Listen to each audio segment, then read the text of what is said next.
اعوذ باللہ السمیع العلیم من الشیطان اللعین الرجیم بسم اللہ الرحمن الرحیم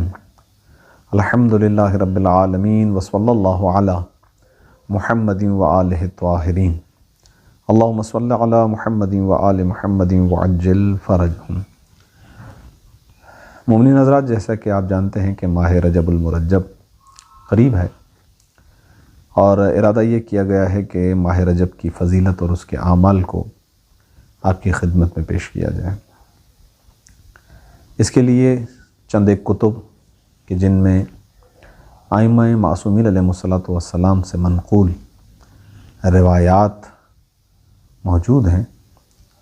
بالخصوص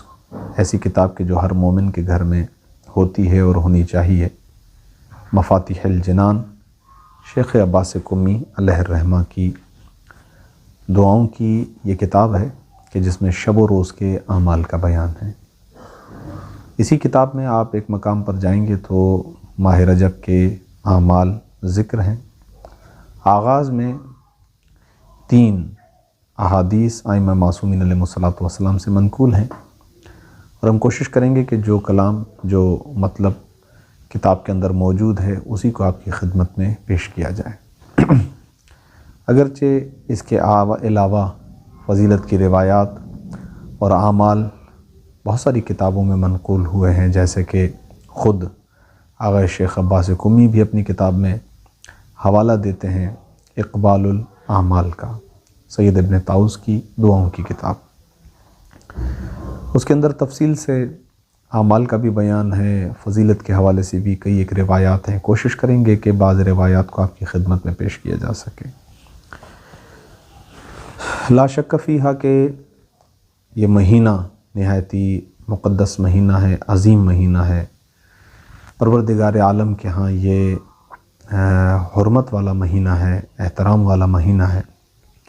لہٰذا اس سلسلے میں آئیے اہل بیت علیہم الصلاۃ والسلام کے کلمات سے مستفید ہوتے ہیں۔ سب سے پہلے آپ کی خدمت میں حضرت رسول خدا صلی اللہ علیہ وآلہ وسلم کی ایک حدیث مبارکہ کو پیش کرتے ہیں۔ ختمی مرتبہ ارشاد فرماتے ہیں کہ ماہ رجب خدا کے نزدیک بہت زیادہ بزرگی کا حامل ہے۔ کوئی بھی مہینہ حرمت و فضیلت میں اس کا ہم پلہ نہیں ہے، اور اس مہینے میں کافروں سے جنگ و جدال کرنا حرام ہے، اور یہ بھی کہ رجب خدا کا مہینہ ہے، شعبان میرا مہینہ ہے، چونکہ اس حدیث کو رسول خدا سے نقل کیا جا رہا ہے، یعنی یہ کلام ختمی مرتبت ہے، لہذا وہ فرماتے ہیں کہ رجب خدا کا مہینہ ہے اور شعبان میرا مہینہ ہے، اور ماہ رمضان میری امت کا مہینہ ہے۔ اسی حدیث میں یہاں تک کا جو بیان تھا وہ اس مہینے کی فضیلت کے اعتبار سے تھا۔ اگلا جو جملہ آ رہا ہے وہ فضیلت کے ساتھ ساتھ اس میں موجود ایک عمل کی جانب بھی اشارہ ہے۔ رجب میں ایک روزہ رکھنے والے کو خدا کی عظیم خوشنودی حاصل ہوتی ہے۔ وہ عمل روزہ ہے کہ جس کا بیان اس جملے کے اندر ہے۔ جزا یہ ہے کہ خدا کی خوشنودی حاصل ہو۔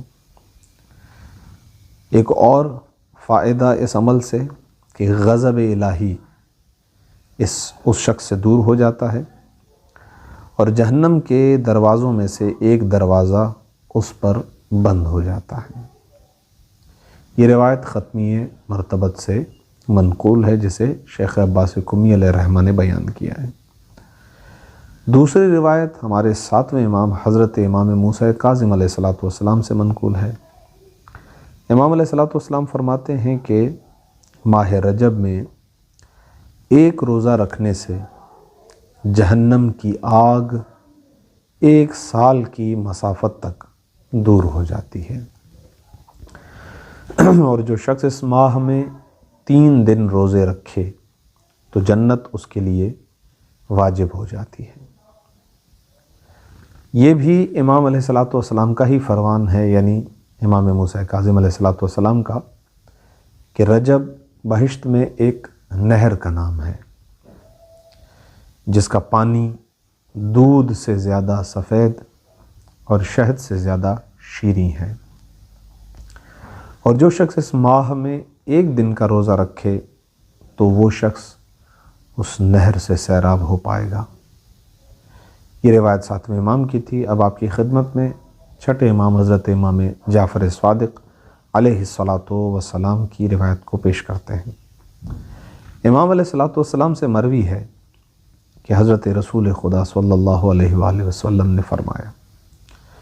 یہ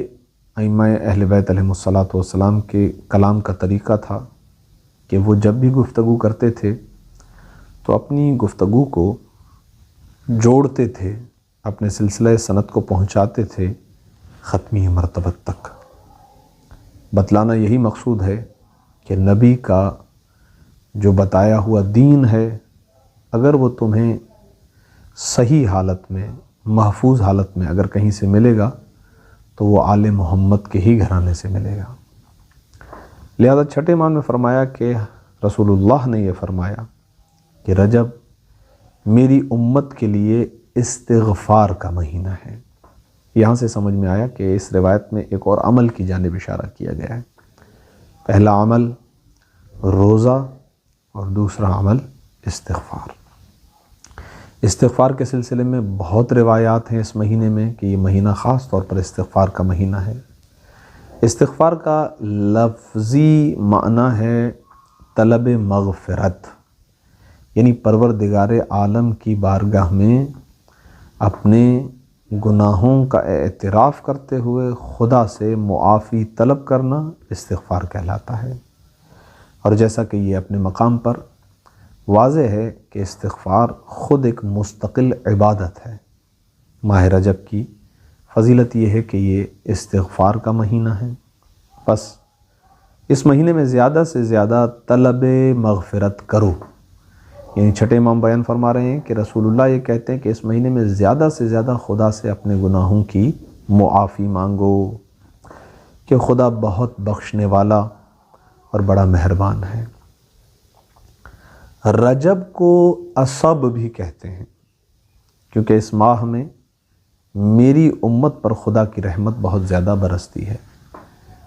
ختمی مرتبہ ارشاد فرماتے ہیں یہ مہینہ رحمت خدا کا مہینہ ہے، پروردگار عالم اپنی رحمت اپنے بندوں پر برساتا ہے۔ اب ایک جملہ جسے لقلقہ زبانی بن جانا چاہیے ماہ مبارک رجب المرجب میں، لہذا ختمی مرتبہ ارشاد فرماتے ہیں پس اس مہینے میں بے کثرت یہ کہا کرو، بہت زیادہ یہ کہا کرو، بس یہ رائج ہو جائے زبان پر یہ لفظ، استغفر اللہ واسألہ التوبۃ، میں خدا سے بخشش چاہتا ہوں اور میں خدا سے توبہ کی توفیق مانگتا ہوں کہ پروردگار میرے گناہوں کو معاف کرے اور مجھے توبہ کی، توبہ یعنی ایک معنی توبہ کا یہ کیا جاتا ہے کہ پلٹنا، یعنی خدا کی بارگاہ میں پلٹنے کی ہمیں توفیق ملے۔ تو یہ چھوٹا سا جملہ ہے، مختصر جملہ ہے، یہ زبان پر رائج ہو جائے، روش بن جائے اور اٹھتے بیٹھتے گھومتے پھرتے ہر حالت میں ماہ رجب المرجب میں زبان کا یہ ورد بن جائے، استغفر اللہ واسألہ التوبۃ۔ یہ آپ کی خدمت میں یہاں تک کا جو بیان تھا یہ 3 روایات پیش کی گئی ہیں۔ چوتھی روایت راوی کہتا ہے کہ میں حضرت امام جعفر صادق علیہ الصلاۃ والسلام کی خدمت میں حاضر ہوا تو امام نے میری طرف دیکھتے ہوئے فرمایا کہ اس مہینے میں روزہ رکھا ہے، یعنی یہ ملاقات ماہ رجب میں ہو رہی ہے۔ تو امام نے اس سے پوچھا ہے کہ آیا تم نے کیا اس مہینے میں روزہ رکھا؟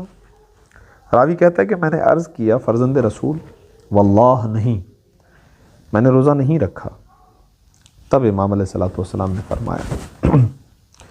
تم اس قدر ثواب سے محروم رہے ہو کہ جس کی مقدار سوائے خدا کے کوئی نہیں جانتا، یعنی بہت زیادہ ثواب حاصل کرنا ممکن تھا اس مہینے میں روزے کے ذریعے سے، اور تم اس ثواب سے محروم رہ گئے کیونکہ تم نے اس میں روزہ نہیں رکھا۔ اب امام خود بیان فرماتے ہیں کیونکہ یہ وہ مہینہ ہے کہ جس کی فضیلت تمام مہینوں سے زیادہ ہے اور اس کی حرمت عظیم ہے، اور خدا نے اس میں روزہ رکھنے والوں کا احترام اپنے اوپر لازم کر لیا ہے۔ بہت بڑا جملہ ہے یہ کہ جو شخص خدا کی اطاعت کرتے ہوئے خوشنودی پروردگار کے لیے ماہ رجب کی فضیلت کا لحاظ کرتے ہوئے خدا کے لیے روزہ رکھے تو ایسے شخص کے احترام کو خدا اپنے اوپر لازم قرار دیتا ہے کہ اس بندے کا احترام کرے۔ اللہ اکبر۔ میں نے عرض کیا اے فرزند رسول، اگر میں اس کے باقی ماندہ یعنی باقی جو دن بچ گئے ہیں اگر ان دنوں میں روزہ رکھوں تو کیا وہ مجھے ثواب مل جائے گا؟ آپ نے فرمایا اے سالم، یہ جو راوی ہیں جن سے روایت منقول ہے ان کا نام ہے سالم، فرماتے ہیں اے سالم، امام فرماتے ہیں آگاہ رہو کہ جو شخص آخر رجب میں، تو بظاہر یہ معلوم ہوتا ہے کہ ماہ رجب کا اچھا خاصا جو دورانیہ ہے وہ گزر چکا ہے اور کافی دن گزر چکے ہیں، اب اواخر کے ایام چل رہے تھے، اور راوی نے بھی آغاز میں اپنی روایت کو بیان کرتے ہوئے اسی طریقے سے کہا ہے کہ میں اواخر رجب میں یعنی رجب کے آخری ایام میں امام سے ملا تھا۔ اب امام فرماتے ہیں کہ جو شخص بھی آخر رجب میں ایک روزہ رکھے تو خدا اس کو موت کی سختیوں اور بعد از موت یعنی موت کے بعد کی جو ہولناکی ہے، جو اس کا خوف ہے، جو اس کی دہشت ہے، اس سے اور اس شخص کو پروردگار قبر کے عذاب سے محفوظ رکھتا ہے۔ بس جو شخص مہینے کے آخری ایام میں 2 روزے رکھے وہ پل صراط سے بآسانی گزر جائے گا۔ پل صراط نہایت ہی مشکل مرحلہ ہے ان مراحل میں سے کہ جن کو انسان طے کرتا ہے عالم آخرت میں، اور جو آخر رجب میں یعنی رجب کے آخری ایام میں 3 روزے رکھے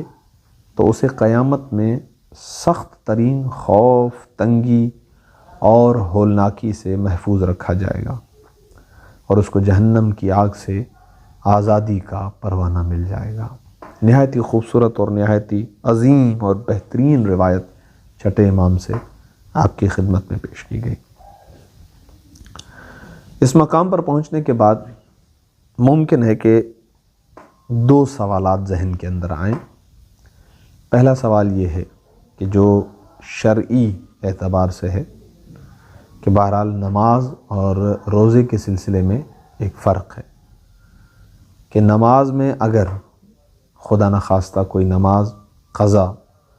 ہمارے ذمے ہے ابھی اور وہ نماز ہم نے نہیں پڑھی تو اس صورت میں آپ مستحب نماز کو پڑھ سکتے ہیں۔ ایسا نہیں ہے کہ جب تک اس قضا کو ادا نہ کیا جائے آپ مستحب نماز نہیں پڑھ سکتے، لیکن روزے میں اس کے برعکس ہے کہ اگر آپ کا کوئی واجب روزہ، اور خاص طور پر ماہ رمضان کا اگر کوئی روزہ واجب آپ کا رہ گیا اور وہ آپ کے ذمے ہے کہ جس کی قضا آپ کو انجام دینی ہے، اگر وہ روزہ ابھی تک آپ کے ذمے ہے تو آپ اس صورت میں مستحب روزہ نہیں رکھ سکتے۔ اب ممکن ہے کہ کوئی یہ سوال کرے کہ فرض کریں کہ 30 ہمارے روزے ہم نے تو 30 کے 30 نہیں رکھے تھے کسی مجبوری کی وجہ سے، تو پھر ماہ رجب کے روزوں سے تو ہم مستفید نہیں ہو پائیں گے، کیونکہ بس اوقات ایسا ہوتا ہے کہ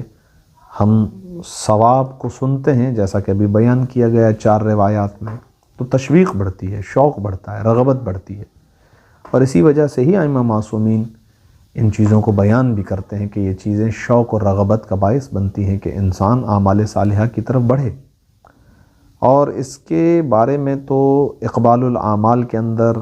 اور شیخ صدوق علیہ رحمہ کی جو کتاب ہے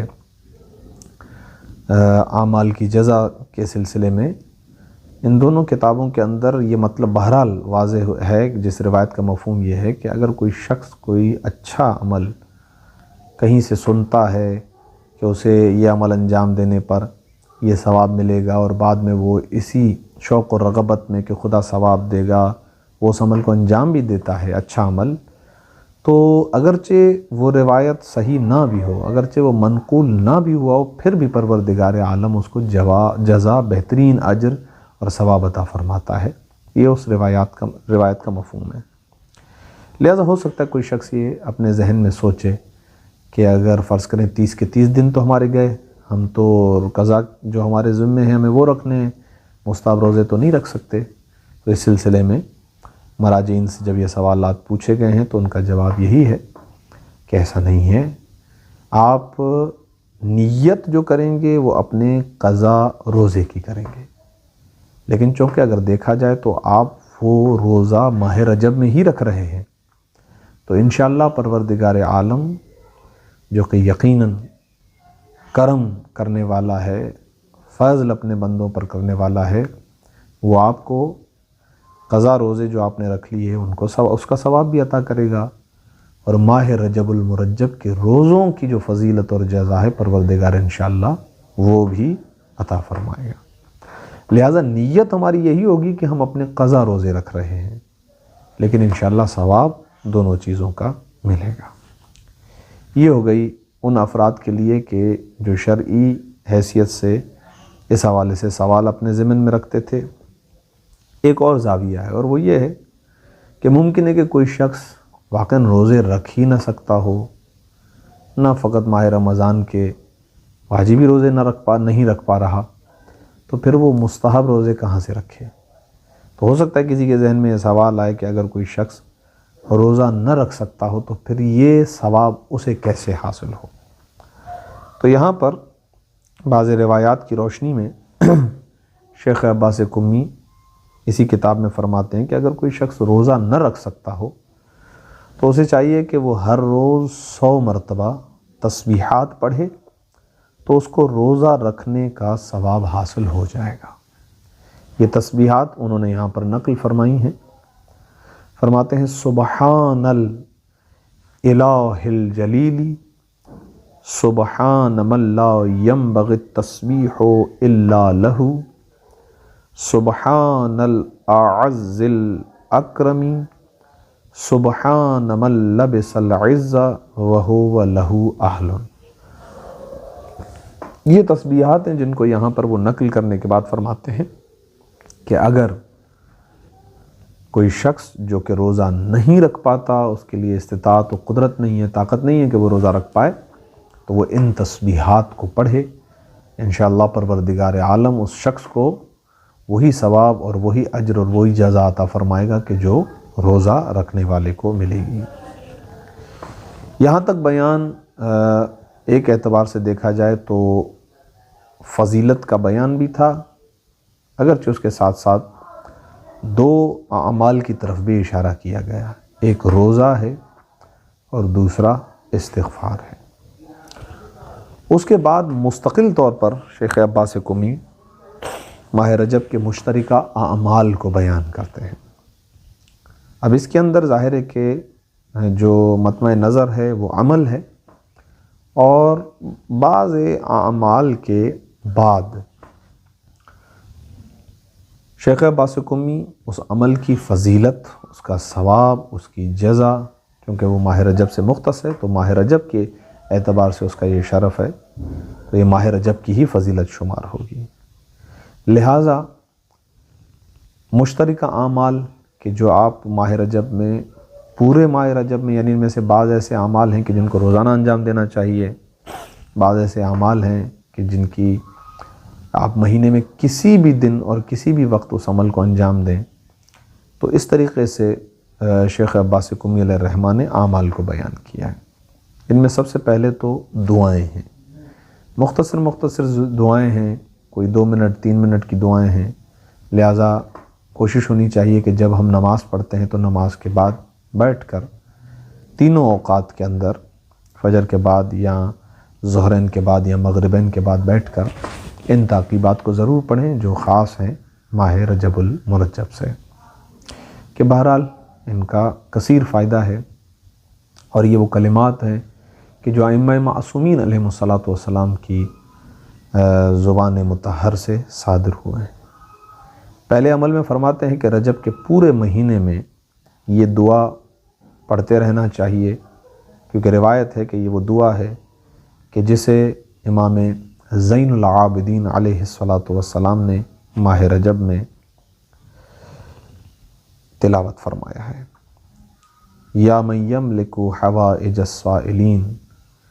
ویعلم ضمیر الصامتین، یہاں سے یہ دعا شروع ہوتی ہے،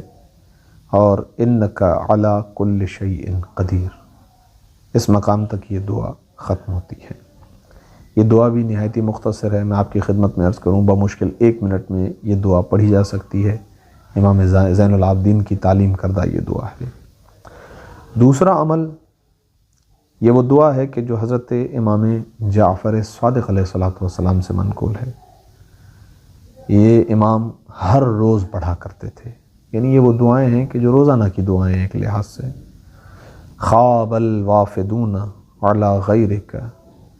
وخسر المتعرضون الا لک، میں ان دعاؤں کے ترجمے کی طرف بھی متوجہ تھا۔ میں عرض کروں آپ کی خدمت میں، دعائیں انشاءاللہ پروردگار ہمیں پڑھنا نصیب فرمائے، لیکن کسی ایک دن کہ جس دن وقت ہو تو ان دعاؤں کو ترجمے کے ساتھ پڑھیں، تو انشاءاللہ شوق اور رغبت اور بڑھے گا، اور دل کرے گا کہ اب روزانہ دعائیں پڑھی جائیں، کہ کیا بہترین مناجات ہیں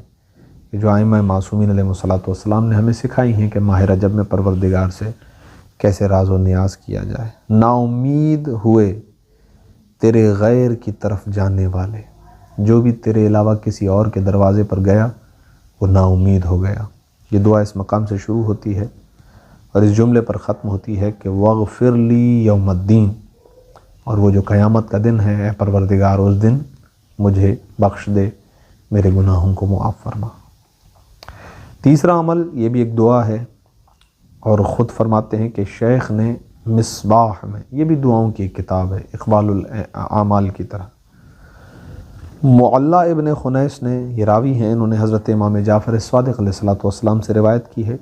آپ نے فرمایا کہ ماہ رجب میں یہ دعا پڑھا کرو، اللہم انی اسألک صبر الشاکرین لک وعمل الخائفین منک ویقین العابدین لک۔ کتنے بہترین اور خوبصورت جملے ہیں۔ اے معبود، میں تجھ سے سوال کرتا ہوں کہ مجھے شکر گزاروں کا صبر، یعنی جیسے شکر گزار افراد صبر کرتے ہیں وہ صبر دے، اور ڈرنے والوں جیسا عمل، یعنی وہ لوگ کہ جو تجھ سے ڈرتے ہیں وہ کیسا عمل کرتے ہیں، مجھے اس عمل کی توفیق دے، اور اے پروردگار مجھے عبادت گزاروں کا یقین عطا کر، جو تیرے حقیقی عبادت گزار ہیں، کس یقین کی منزل پر رہ کر تیری عبادت کرتے ہیں، وہ یقین، وہ عبادت گزاروں والا یقین مجھے عطا کر۔ یہ دعا اس جملے پر ختم ہوتی ہے کہ اللہم صلی علی محمد وآلہ الاوصیاء المرضیین وقفنی ما اہمنی من امر الدنیا والآخرۃ یا ارحم الراحمین۔ اس کے بعد چوتھا جو عمل ہے وہ بھی ایک دعا ہے، اور شیخ فرماتے ہیں کہ اس دعا کو ہر روز پڑھنا مستحب ہے، نہایت ہی بہترین دعا ہے، اور شیخ عباس قمی اس دعا کے اختتام فرماتے ہیں کہ وہ دعا ہے کہ جو مسجد صعصع میں بھی پڑھی جاتی ہے، جو مسجد کوفہ کے قریب واقع ہے۔ یہ دعا شروع ہوتی ہے اللہم یا ذا المنن السابغۃ والآلاء الواضعۃ والرحمۃ الواسعہ والقدرۃ الجامعہ والنعم الجسیمہ۔ اے معبود، اے جاری نعمتوں والے، اے عطا شدہ نعمتوں والے، اے کشادہ رحمت والے، اے پوری قدرت والے، اے بڑی نعمتوں والے، اور ختم ہوتی ہے اس جملے پر وصلی علی محمد وآلہ کثیرا، اے پروردگار محمد و آل محمد پر بہت زیادہ درود، رحمتیں اور برکتیں نازل فرما۔ پانچواں عمل جو بیان کرتے ہیں وہ بہت ہی قیمتی ہے اس اعتبار سے کہ اس کے آغاز میں فرماتے ہیں کہ روایت ہوئی ہے کہ ناحیہ مقدسہ امام زمانہ کی جانب سے امام العصر کے وکیل شیخ کبیر ابو جعفر محمد ابن سعید ابن عثمان رضی اللہ عنہ کے ذریعے سے یہ توقیع یعنی مکتوب آیا ہے۔ امام علیہ الصلوۃ والسلام کی دعا ہے، یعنی امام نے یہ کہا کہ اس دعا کو پڑھا کرو۔ بسم اللہ الرحمن الرحیم، اللہم انی اسألک بمعانی جمیع ما یدعوک بہ ولاۃ امرک المأمونون علی سرک المستبشرون بامرک الواصفون۔ خدا کے نام سے شروع جو رحمان الرحیم ہے، اے معبود میں سوال کرتا ہوں تجھ سے ان پرمعنی الفاظ کے ذریعے جن سے تیرے امر کے ولی تجھے پکارتے ہیں، جو تیرے راز کے امانت دار، تیرے امر کی خوشخبری پانے والے، تیری قدرت کی توصیف کرنے والے اور تیری عظمت کا اعلان کرنے والے ہیں، تجھ سے سوال کرتا ہوں۔ بہترین دعائیں، بہترین مطالب، جیسا کہ بھی عرض کیا کہ ان کے ترجمے کی طرف بھی توجہ کی جائے تاکہ پتہ چلے کہ ہم پروردگار عالم سے کیا راز و نیاز کر رہے ہیں، کیا مناجات چل رہی ہے، کیا بات چل رہی ہے۔ چھٹا عمل، یہ بھی ایک دعا ہے۔ شیخ نے روایت کی ہے کہ ناحیہ مقدسہ سے شیخ ابو القاسم رضی اللہ عنہ کے ذریعے سے رجب کے دنوں میں پڑھنے کے لیے یہ دعا صادر ہوئی ہے۔ خوبصورت دعا، اللہم انی اسألک بالمولودین فی رجب محمد ابن علی الثانی وابنہ علی ابن محمد المنتجب واتقرب بہما الیک خیر القرب۔ آپ جانتے ہیں کہ اس مہینے کے اندر مناسبتیں بھی بہت زیادہ ہیں۔ انہی مناسبتوں میں سے ایک مناسبت یہ ہے کہ 9ویں اور 10ویں امام کی ولادت جو ہے وہ اسی مہینے کے اندر ہے، لہٰذا یہ دعا اسی مناسبت سے ہے کہ اے میرے پروردگار، اے میرے معبود، ماہ رجب میں تولد یعنی پیدا ہونے والے 2 مولودوں کے واسطے سے سوال کرتا ہوں، جو محمد ابن علی ثانی یعنی امام محمد تقی علیہ السلام اور ان کے فرزند علی ابن محمد علی امام علی نقی علیہ السلام بلند نسب والے ہیں۔ ان دونوں کے ذریعے تیرا بہترین تقرب چاہتا ہوں۔ بہرحال یہ ہمارے لیے تعلیمات ہیں کہ ہم اپنی دعاؤں میں وسیلہ بنائیں، واسطہ بنائیں محمد و آل محمد علیہ السلام کو، تو اس سے ہماری دعا کے اندر وزن پیدا ہوتا ہے۔ یہ نہایت ہی خوبصورت دعا ہے۔ پھر عرض کرتا ہوں کہ یہ دعا بہت ہی کم وقت کے اندر ممکن ہے کہ اس دعا کو پڑھا جا سکے۔ 7واں نمبر عمل جو ہے اس میں شیخ عباس قمی فرماتے ہیں کہ حضرت امام العصر علیہ السلام کے نائب خاص ابو القاسم حسین ابن روح رضی اللہ عنہ سے روایت کی ہے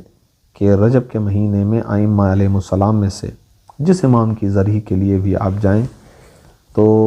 اس میں داخل ہوتے وقت یہ کلمات پڑھیں۔ ماہ رجب میں زیارات کافی مومنین کرتے بھی ہیں اور بہت زیادہ تاکید بھی ہے، خاص طور پر حضرت امام علی رضا علیہ السلام کی زیارت کی تاکید ہے، اور اس کے ساتھ ساتھ اسی مہینے کے اندر عمرہ کرنے کی بھی تاکید کی گئی ہے۔ تو فرماتے ہیں جس بھی امام معصوم کے ذریعے کے لیے آپ جائیں، ذریعے میں داخل ہوتے وقت اس دعا کو پڑھیں کہ الحمدللہ الذی اشہدنا مشہد اولیائہ فی رجب وأوجب علينا من حقهم ما قد وجب وصلی اللہ علی محمد المنتجب وعلى اوصیائہ الحجب۔ میں حمد کرتا ہوں پروردگار تیری، اور تمام حمد تیرے ہی لیے ہے کہ جس نے رجب میں اپنے اولیاء کی زیارت گاہوں پر مجھے حاضر کیا۔ یعنی ماہ رجب میں گویا زیارت کا ثواب بھی دگنا ہو جاتا ہے، جب حکم ملا ہے تو واقعاً اس کی اہمیت ہے۔ یہ بھی بہترین دعا ہے۔ اور اس کے بعد 8واں عمل جو ہے وہ محمد ابن ذکوان، یہ سجاد کے نام سے مشہور ہوئے تھے، یعنی بہت زیادہ سجدہ کرنے والے۔ کہا جاتا ہے روایت میں کہ انہوں نے اتنے سجدے کیے اور خوف خدا میں اس قدر روئے کہ نابینا ہو گئے تھے۔ سید ابن طاؤس نے انہی محمد ابن ذکوان سے روایت کی ہے کہ انہوں نے کہا کہ میں نے امام جعفر صادق علیہ الصلوۃ والسلام کی خدمت میں عرض کیا کہ میں آپ پر قربان ہو جاؤں، یہ ماہ رجب ہے، مجھے کوئی دعا تعلیم کیجئے کہ حق تعالیٰ اس کے ذریعے مجھے فائدہ عطا فرمائے۔ آپ نے فرمایا، یعنی چھٹے امام نے فرمایا کہ لکھو اور رجب کے مہینے میں ہر روز یہ دعا پڑھا کرو۔ اچھا، یہ وہ دعا ہے کہ الحمدللہ ماہ رجب میں ہم ہر نماز کے بعد فوراً بعد نماز واجب اس دعا کو پڑھتے بھی ہیں، البتہ خصوصاً جہاں نماز جماعت ہو رہی ہوتی ہے تو وہاں پر مومنین مل کر اس دعا کو پڑھتے ہیں۔ چاہیے ہمیں یہ کہ فرادہ بھی ہوں تو ہر نماز کے بعد اس دعا کو پڑھیں، یہ مشہور دعا ہے اور تقریباً مومنین کو یہ دعا یاد بھی ہوتی ہے۔ بسم اللہ الرحمن الرحیم یا من ارجوہ لکل خیر وآمنوا سخطہ عند کل شر یا من یعطی الکثیر بالقلیل یا من یعطی من سأل یا من یعطی من لم یسألہ ومن لم یعرفہ تحننا منہ ورحمہ۔ ہے وہ جس سے ہر بھلائی کی امید رکھتا ہوں، ہے وہ ذات کہ جس سے میں ہر بھلائی کی امید رکھتا ہوں اور ہر برائی کے وقت اس کے غضب سے امان میں ہوں۔ ہے وہ جو تھوڑے عمل پر زیادہ اجر دیتا ہے، ہے وہ جو ہر سوال کرنے والے کو دیتا ہے اور اس کو بھی دیتا ہے جو اسے سوال نہیں کرتا، جو اسے نہیں پہچانتا۔ اب یہ راوی کہتا ہے کہ امام علیہ الصلوۃ والسلام جب دعا کے اس مقام تک پہنچے کہ اعطیت وزدنی من فضلک یا کریم، تو نے مجھے عطا کیا ہے، اب اپنے فضل سے اے کریم ذات اس کو بڑھا دے۔ راوی کہتا ہے کہ اس کے بعد امام علیہ الصلوۃ والسلام نے اپنی ریش مبارک یعنی اپنی داڑھی کو بائیں مٹھی میں لے لیا اور اپنی دائیں انگشت شہادت کو ہلاتے ہوئے نہایت گریہ و زاری کی حالت میں یہ دعا پڑھی، یعنی امام نے گریہ کرتے ہوئے یہ جملے اس دعا کے اختتام پر تلاوت فرمائے کہ یا ذا الجلال والاکرام یا ذا النعماء والجود یا ذا المن والطول حرم شیبتی علی النار۔ اے صاحب جلالت و بزرگی، اے نعمتوں اور بخشش کے مالک، اے صاحب احسان و عطا، میرے سفید بالوں کو آگ پر حرام قرار دے۔ نہایت ہی خوبصورت دعا ہے، عظیم دعا ہے جو راوی حضرت امام جعفر صادق علیہ الصلوۃ والسلام سے نقل کر رہے ہیں۔ اس کے بعد شیخ صاحب 9واں نمبر عمل جو بتا رہے ہیں وہ حضرت رسول خدا صلی اللہ علیہ وآلہ وسلم سے مروی ہے کہ جو شخص ماہ رجب میں 100 مرتبہ یہ جملہ کہے، اور عرض کیا بھی کچھ دیر پہلے کہ یہ در حقیقت استغفار ہی ہے، استغفر اللہ الذی لا الہ الا هو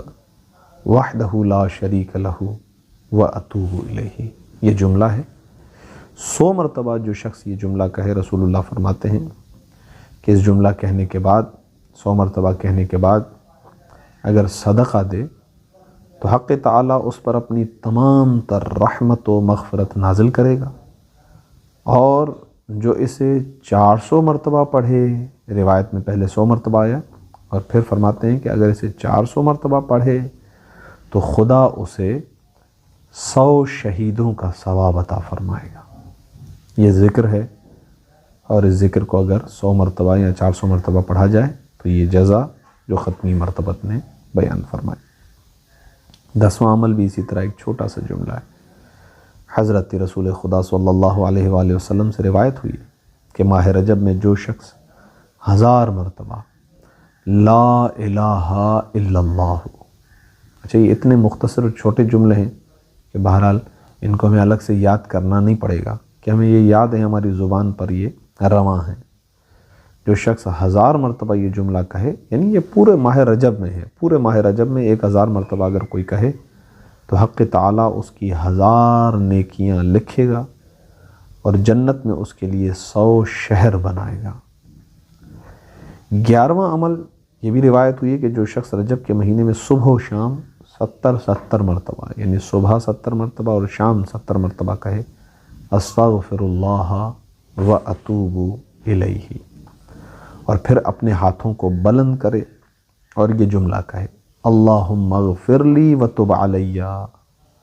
اے معبود مجھے بخش دے اور میری توبہ کو قبول کر۔ تو روایت ہوئی کہ اگر کوئی شخص یہ عمل انجام دے تو اگر وہ اسی مہینے یعنی ماہ رجب میں اس دنیا سے چلا جائے، اس کا انتقال ہو جائے،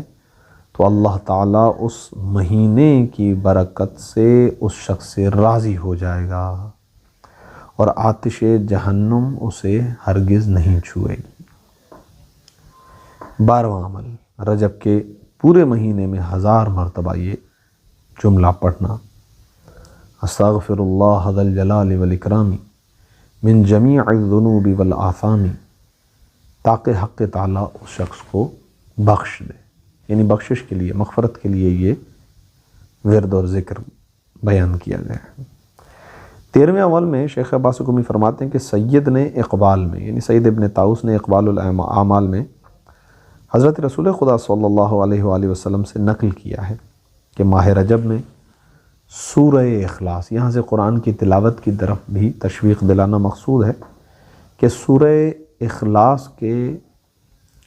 10,000 مرتبہ یا 1000 مرتبہ، یہ کم از کم 100 مرتبہ پڑھنے کی بہت زیادہ تاکید ہے۔ نیز یہ روایت بھی کی گئی کہ جو شخص ماہ رجب میں جمعے کے روز جو شخص 100 مرتبہ سورہ اخلاص کی تلاوت کرے تو قیامت میں اس کے لیے ایک خاص نور ہوگا جو اسے جنت کی طرف لے جائے گا۔ جمعے کے روز سورہ مبارک اخلاص کی 100 مرتبہ تلاوت کرنا ماہ رجب میں، یہ سبب بنے گا کہ کل قیامت کے دن ایک نور آئے گا جو اس کی رہنمائی کرے گا اور اسے جنت کی طرف لے جائے گا۔ 14واں نمبر عمل اور بہت ہی بہترین عمل ہے، سید نے روایت نقل کی ہے کہ جو شخص ماہ رجب میں ایک دن روزہ رکھے اور 4 رکعت نماز ادا کرے کہ جس کی پہلی رکعت میں الحمد کے بعد 100 مرتبہ آیت الکرسی اور دوسری رکعت میں الحمد کے بعد 200 مرتبہ قل هو اللہ احد پڑھے تو جزا بظاہر ہے کہ عمل ذرا مشکل ہوگا تو پھر اس کی جزا بھی بڑی ہے۔ یہ آسان عمل نہیں ہے، مشکل عمل ہے۔ روزہ رکھے اور اس کے بعد 4 رکعت نماز پڑھے، ہر رکعت میں صورتحال یہ ہو کہ سورہ الحمد کے بعد جو ہے وہ 100 مرتبہ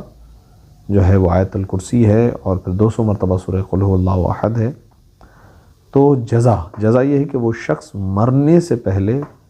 جنت میں اپنا مقام خود دیکھ لے گا، یعنی دنیا میں ہی اسے اپنا مقام جو اس کا جنت میں مقام ہے وہ مقام اسے دکھایا جائے گا۔ 15واں نمبر عمل شیخ عباس قمی بیان فرماتے ہیں کہ سید نے حضرت رسول خدا صلی اللہ علیہ وآلہ وسلم سے یہ روایت بھی نقل کی ہے کہ جو شخص رجب میں جمعے کے روز نماز ظہر و عصر کے درمیان 4 رکعت نماز پڑھے کہ جس کی ہر رکعت میں ایک بار سورہ حمد، 7 مرتبہ آیت الکرسی اور 5 مرتبہ سورہ توحید یعنی سورہ اخلاص پڑھے اور نماز کے بعد یہ جملہ کہے استغفر اللہ الذی لا الہ الا هو واسألہ التوبہ۔ بس اب یہ ختمی مرتبت کی روایت ہے، جو شخص یہ عمل کرے گا حق تعالیٰ اس نماز کے ادا کرنے کے دن سے اس کی موت تک ہر روز اس کے لیے 1000 نیکیاں لکھے گا۔ آنے والی زندگی میں روزانہ اس کے لیے 1000 نیکیاں لکھی جا رہی ہوں گی۔ ہر آیت جو اس نے نماز میں پڑھی ہے اس کے بدلے میں اسے جنت میں یاقوت سرخ کا شہر عنایت کرے گا، ہر حرف کے عوض سفید موتیوں کا محل عطا کرے گا، حور العین سے اس کی تزویج کرے گا، خدا تعالیٰ اس سے راضی و خوشنود ہوگا، اس کا نام عبادت گزاروں میں لکھا جائے گا اور خدا اس کا خاتمہ بخشش اور نیک بختی پر کرے گا۔ نہایت ہی عمدہ اور نہایت ہی بہترین عمل۔ 16واں نمبر عمل، رجب کے مہینے میں 3 دن جمعرات، جمعہ اور ہفتہ روزہ رکھے، کیونکہ روایت ہوئی ہے کہ جو بھی حرام مہینوں یعنی حرمت والے مہینوں کے ان دنوں میں روزہ رکھے، جمعرات، جمعہ، ہفتہ، تو اللہ تعالیٰ اس کو 900 برس کی عبادت کا ثواب عطا فرماتا ہے۔ روزوں کے سلسلے میں ہم یہ بھی کر سکتے ہیں کہ ماہ رجب کے آغاز میں ایک روزہ رکھیں، ایک کم از کم کی بات کر رہا ہوں، یا پھر 15ویں کو روزہ رکھے اور پھر آخر کو روزہ رکھے، یا یہ بھی کر سکتا ہے کہ ہر ہفتے جو ہے کم از کم جمعے کا روزہ رکھ لے،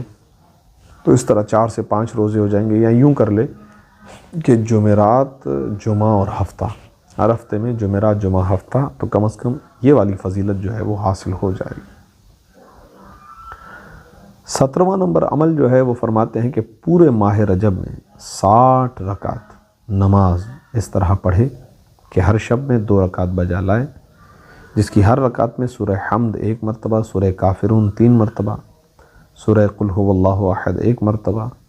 اور جب سلام دے چکے تو اپنے ہاتھوں کو بلند کر کے یہ جملہ پڑھے کہ لا الہ الا اللہ وحدہ لا شریک لہ لہ الملک ولہ الحمد یحیی ویمیت وہو حی لا یموت بیدہ الخیر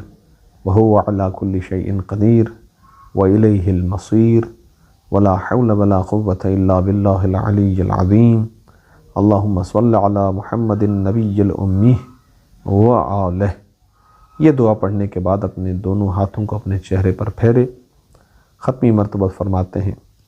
کہ جو شخص یہ عمل انجام دے اللہ تعالیٰ اس کی دعا قبول کرے گا اور اسے 60 حج اور 60 عمروں کا ثواب عطا فرمائے گا۔ گویا اس نے 60 حج کیے ہیں اور 60 عمرے انجام دیے ہیں۔ 18واں عمل، حضرت رسول اللہ صلی اللہ علیہ وسلم سے روایت کی گئی ہے کہ جو شخص رجب کے مہینے کی ایک رات میں 2 رکعت نماز ادا کرے کہ اس میں 100 مرتبہ سورہ قل هو اللہ احد پڑھے، تو وہ ایسا ہی ہے کہ جیسے اس نے اللہ تعالیٰ کے لیے 100 سال کا روزہ رکھا ہو۔ پس اللہ تعالیٰ اس کو بہشت میں ایسے 100 محلات عنایت کرے گا کہ جن میں سے ہر ایک کسی نہ کسی نبی برحق کی ہمسائیگی میں واقع ہوگا۔ بہرحال عمل اگرچہ بظاہر تھوڑا سا زحمت والا دکھائی دیتا ہے، اس کی وجہ یہی ہے کہ معمولاً ہم عادی نہیں ہوتے ہیں تفصیلی اعمال کے سوائے کہ شب قدر آ جائے، لیکن ظاہر ہے کہ ایک مرتبہ رغبت و شوق، مناجات کا لطف اگر محسوس ہو جائے تو پھر انشاءاللہ پروردگار عالم اپنے بندے پر مہربان بھی ہو جاتا ہے اور پھر اسے یہ عنایتیں بھی حاصل ہو جاتی ہیں۔ اگر آپ ان اعمال کی طرف توجہ کریں تو یہ تقریباً ماہ رجب کے اندر ایک اور عمل کی طرف اشارہ کر رہی ہیں، اور وہ ہیں نمازیں، کہ اس مہینے کے اندر نمازیں ہیں، مستحب نمازیں ہیں، کہیں 10 رکعتوں کا ذکر ہے، کہیں 4 رکعتوں کا ذکر ہے، کہیں پر 100 رکعتوں کا ذکر ہے، مختلف مطلب یہ مستحب نمازیں ہیں جن کا ذکر ہے، ان کو مختلف طریقوں سے پڑھنے کا طریقہ بیان کیا جا رہا ہے۔ 19واں عمل بیان فرماتے ہیں کہ حضرت رسول اللہ صلی اللہ علیہ وآلہ وسلم سے مروی ہے کہ جو شخص ماہ رجب کی ایک رات میں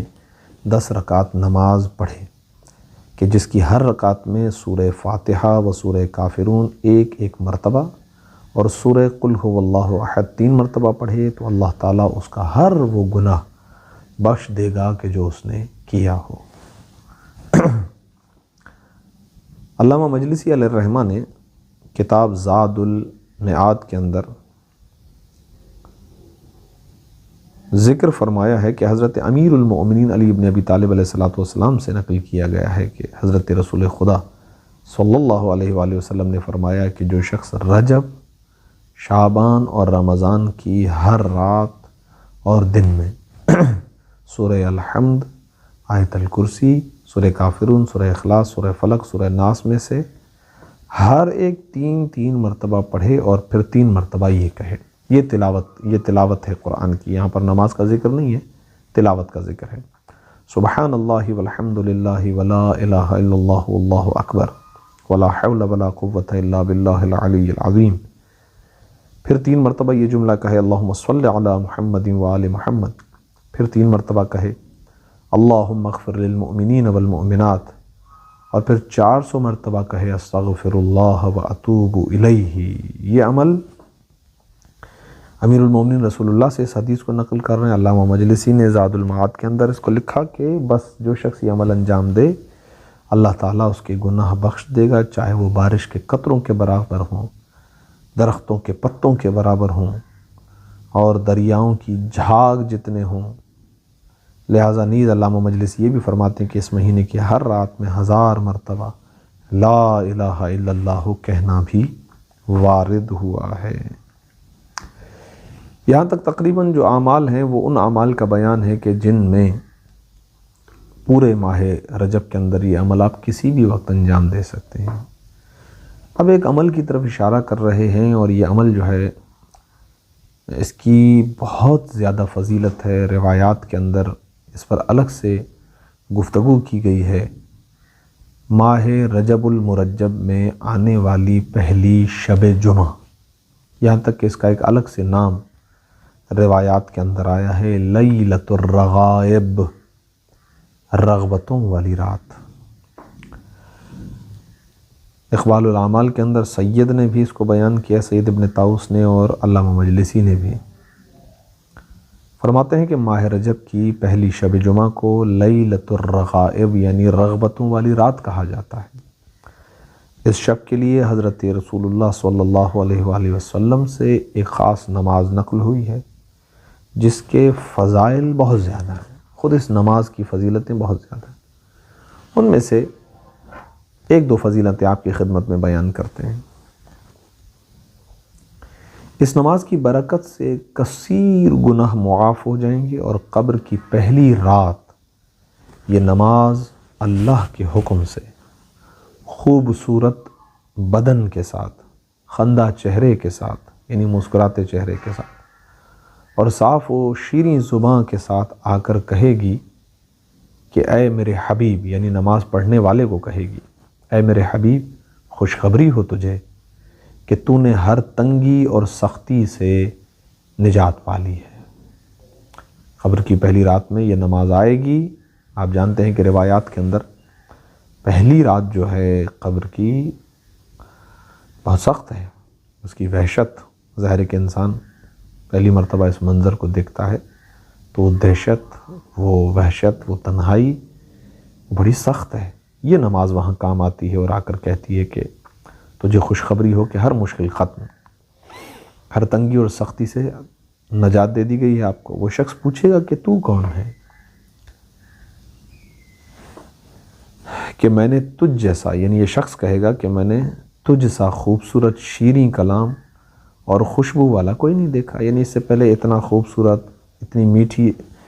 لہجے میں بات کرنے والا، اتنی خوشبو والا میں نے اس سے پہلے نہیں دیکھا۔ تو وہ نماز جواب دے گی کہ میں تیری وہ نماز اور اس کا ثواب ہوں جو تو نے فلاں رات، فلاں ماہ اور فلاں سال میں پڑھی تھی۔ آج میں تیرے حق کی ادائیگی کے لیے حاضر ہوئی ہوں، اور اس وحشت یعنی خوف و تنہائی میں تیری ہمدم ہوں، تیرے ساتھ ہوں، اور کل روز قیامت جب سور پھونکا جائے گا، سب اٹھائے جائیں گے، تو اس وقت میں تیرے سر پر سایہ کروں گی بروز محشر۔ بس خوش و خرم رہ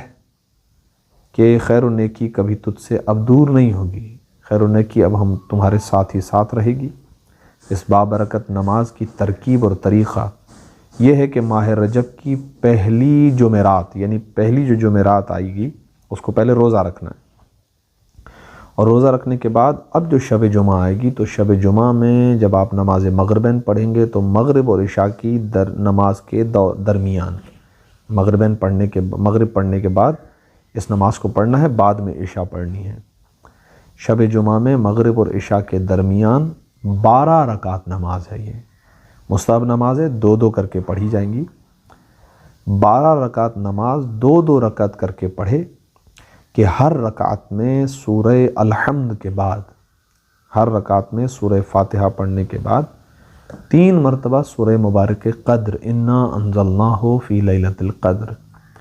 اور یہ 3 مرتبہ پڑھنے کے بعد پھر 12 مرتبہ سورہ مبارک اخلاص، سورہ مبارک توحید، سورہ مبارک قل هو اللہ احد۔ تو اس طریقے سے ہو جائے گا کہ 1 مرتبہ سورہ فاتحہ، 3 مرتبہ سورہ مبارک قدر، اور 12 مرتبہ سورہ مبارک اخلاص۔ تو یہ تقریباً ہر رکعت میں اس طریقے سے جب ہم انجام دیں گے تو اس طریقے سے 12 ہماری رکعتیں مکمل ہوں گی۔ نماز سے فارغ ہو کر 70 مرتبہ پہلے یہ جملہ کہنا ہے، اللہم صلی علی محمد النبی الامی وعلی آلہ۔ 70 مرتبہ یہ جملہ کہنے کے بعد پھر سجدے میں جانا ہے،